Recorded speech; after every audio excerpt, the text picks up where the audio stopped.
Kita balik ya. Neraca lajur. Neraca lajur itu suatu lembaran kerja berlajur yang digunakan untuk mengikhtisarkan daftar saldo, menyesuaikan saldo akun, dan menyiapkan laporan keuangan. Ingat nggak kemarin daftar saldo itu gimana? Ada ingat daftar saldo? Kemarin kan pertama kalau kita bikin transaksi kan bikin jurnal ya, jurnal umum. Jadi ingat kalau habis transaksi itu kita bikin jurnal umum. Nah, setelah kita bikin jurnal umum kan kita bikin akun buku besar yang per akun, misalnya kas sendiri, terus piutang usaha sendiri, utang usaha sendiri. Ingat nggak kemarin?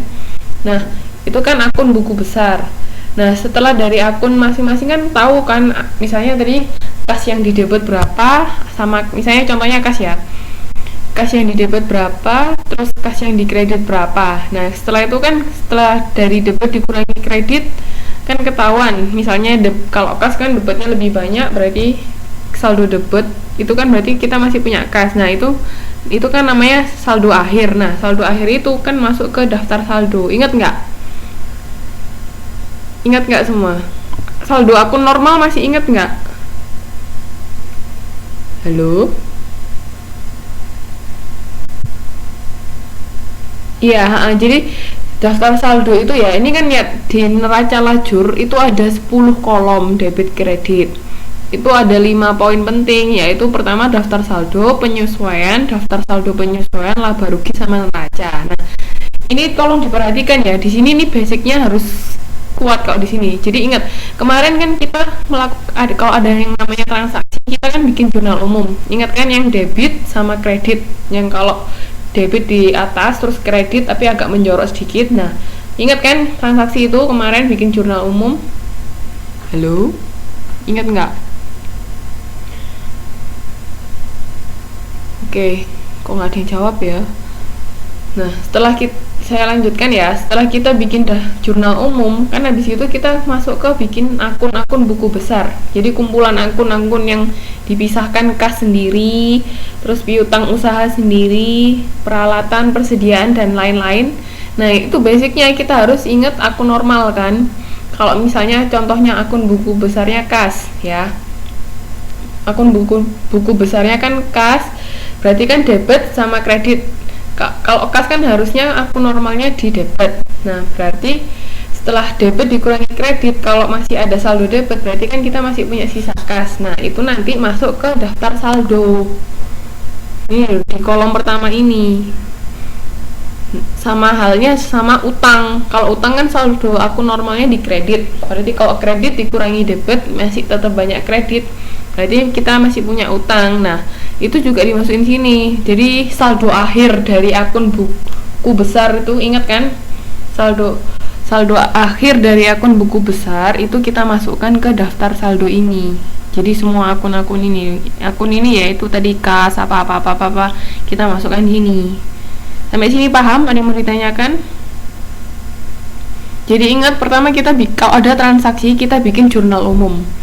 Setelah dari jurnal umum kita bikin yang namanya akun buku besar. Ingat kan?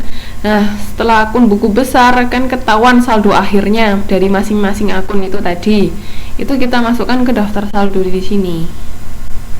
Yang ini kolom pertama ini, daftar saldo. Sampai sini ada yang mau dipertanyakan? Ada yang mau ditanyakan nggak? Ada yang masih bingung?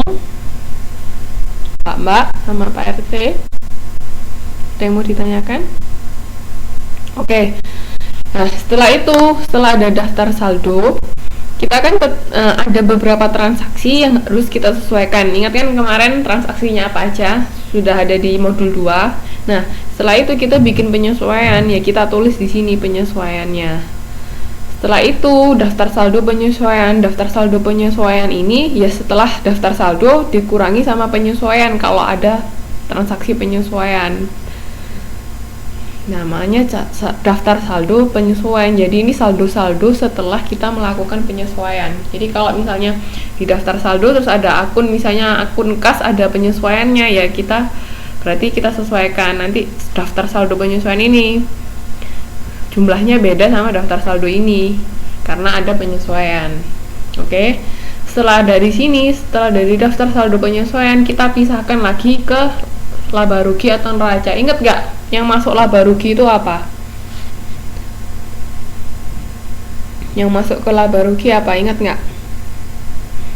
Komponen dari laporan laba rugi itu apa?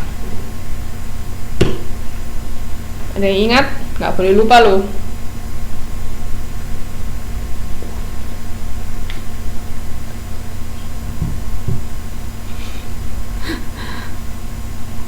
Mari kok dari tadi senyum terus.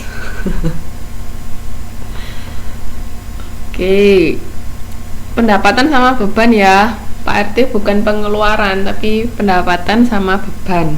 Ingat nama akunnya, akun pendapatan sama beban. Oh, Mbak Ari nggak bisa ngetik. Oke.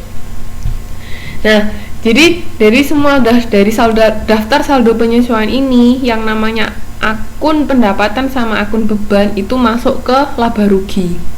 Jadi yang masuk laba rugi ini cuman akun beban sama pendapatan. Sisanya masuk ke mana? Sisanya masuk kemana?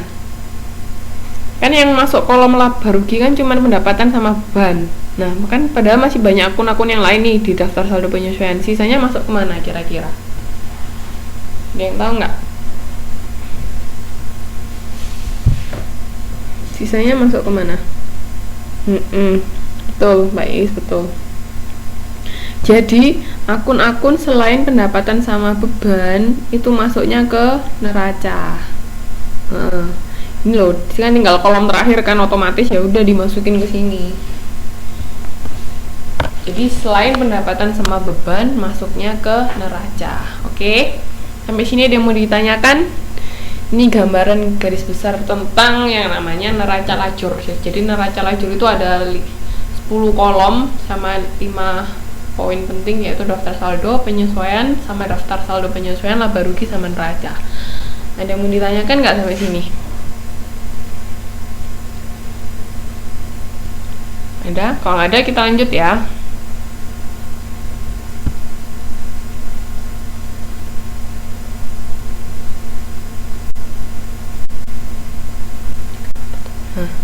Ini nih, daftar saldo berisi daftar saldo sebelum terjadi penyesuaian. Penyesuaian berisi data penyesuaian yang berlaku.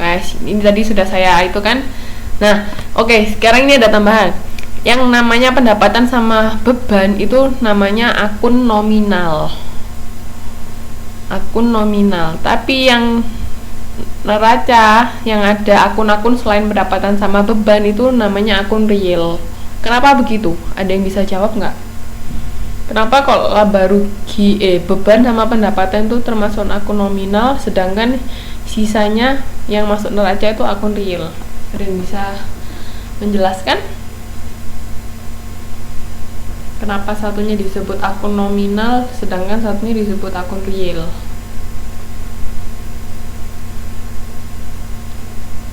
Ada yang bisa menjelaskan, Mbak sama Pak RT?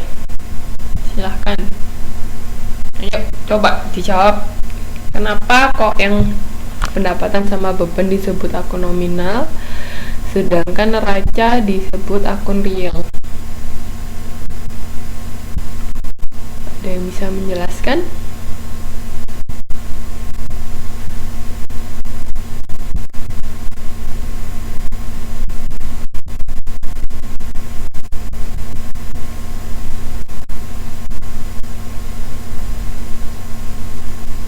Ayo, coba dijawab. Kenapa?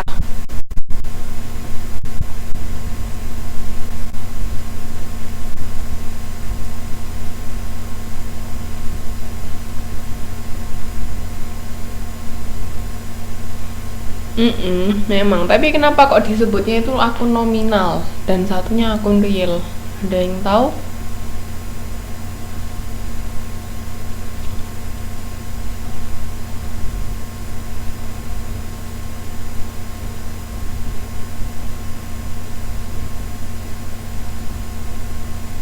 Sebenarnya gampang banget. Ini kan kelihatan dari namanya, satunya real, satunya nominal. Kenapa? Ayo.